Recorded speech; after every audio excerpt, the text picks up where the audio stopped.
یک برادر زنگیر است. مقصد یک دختر گرفتنی هست. دختر مقصد دختر خوب با تربیه، مقصد نمازخوان کلی است که مادرش در روی بیراه است. همین دختر مقصد گرفتن از نگاه اسلام اجازت. اکن در جای های ما موی سفیدان میگن که فاحشه گیری هم دخترش نگیر میگن. شاید اینا تجربه گپ میزنن غالبا، یعنی که همین تأثیری بدش هم رسیدنش ممکن است.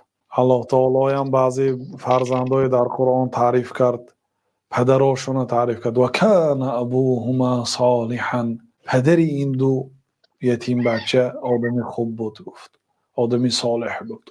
بنابراین بعضی علما در مسئله تربیه فرزندها علل خصوص در این زمانه، ای شیخ استاد، ما در تربیه فرزندها عذاب کشیده ایستادیم، فرزندها رو تربیه کردن نتونسته ایستادیم، فرزندها دیگه گپا رو نگرفته ایستادیم، چیکار کنیم؟ میگن که یکی از وسیله هایش خودتان آدم خوب شوید، یعنی نمازهای زیادتی کنید، صدقه های زیادتی کنید، توبه و ذکرهای زیادتی کنید. شاید الله تعالی به سبب صالح بودن شما فرزند شما را هدایت کند. و کان ابوهما صالحا، پدر این دو کودک آدمی صالح بود، گفت. و نیکی پدر و مادر یعنی به فرزندا تاثیر دارد، یعنی این انکار کرده نمیشد. این چونین مادرم اگر تربیه بد داشته باشد و فاحشه باشد، یعنی به دخترش تاثیر میکند. لیکن هست گاه ها که تاثیر نکند، شاید برعکس نسبت مادرش و رفتار مادرش نفرت پیدا کرده، روی به الله آورده، توبه کرده، یک دختری صالحه شده باشد. الله اعلم. یعنی به هر حال آموزید، استخاره کنید از نزدیکانتان، کلانسالها یا از دیگر آدمها، از همسنفانش مشورت پرسید. گاه ها در گرفتن دخترها، در مسئله های دخترها با پیرانسالا مصلحت کرده نمیشد. وقتی که حضرت عایشه تهمت کرده شدن، حضرت عایشه 13 ساله بودن، تهمت کرده شدن از جانب منافق ها. پیامبر صلی الله علیه و سلم غالبا در مسئله های دینی، مسئله های سیاسی با ابوبکر و عمر مصلحت میکردن، با کلانسال ها، با بزرگان. لیکن در این مسئله با علی مصلحت کرده. حضرت علی حالی جوان بودن، با حضرت اسامه ابن زید مصلحت کردن، یک شخصی که برابری نبیرشان است، چون که پدرش پسرخوند پیامبر صلی الله علیه و سلم بود، زید ابن حارثه. پسری زید ابن حارثه اسامه ابن زید، حب رسول الله صلی الله علیه و سلم و ابن حب، دوستی پیغمبر صلی الله علیه و سلم و پسری دوستی پیغمبر صلی الله علیه و سلم، یعنی برابری نبیره پیغمبر بود. از همون مصلحت پرسید، از جوانو. چون که دختره اگر از این وظیفه پرسید که من فلان دختر خانه‌دار شدم، چه خیلی اگر پدرش آدم خوبه بگیر میگه، لیکن وی باید هم سنفاش، از زمان سن و سالش نزدیکا، از جوانای حاضره مصلحت پرسید. چون که پیامبر صلی الله علیه و سلم در ابوبکر و عمر مصلحت نپرسیدن در این مسئله. و یک دخترچه که بریره می خدمتگار حضرت عایشه که با عایشه در رفت آمد میکرد، با همین مصلحت کردند. علی، اسامه، این دختر خدمتگار و کندوشی از همه کنکورنتی بلند از حضرت زینب. دیگر زنهاشون نپرسیدن.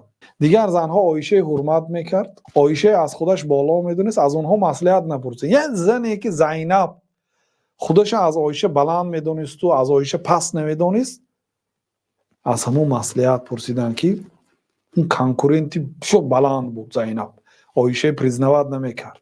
منم میگفت الله تعالی شوهر بداد از بول هفت بعد آسمان، شما پدرهاتون شوهر بداد. الله تعالی زینب با نص قرآن کریم به شاهد و به ولی، به اجازت پدر و مادرش، به حضور شاهدین، الله تعالی خودش نکاح کرد با پیامبر صلی الله علیه و سلم. بنابراین مرتبهش بلند بود، یعنی از این جهت. بعد پیامبر صلی الله علیه و سلم از زینب پرسیدند. عادتا اگر دو کنداش به هم دیگر بسیار بدبینی داشته باشد و بالای یکتاش به مصیبت بیاد و عینش پرسید، اگر طلاقش ته میگاد.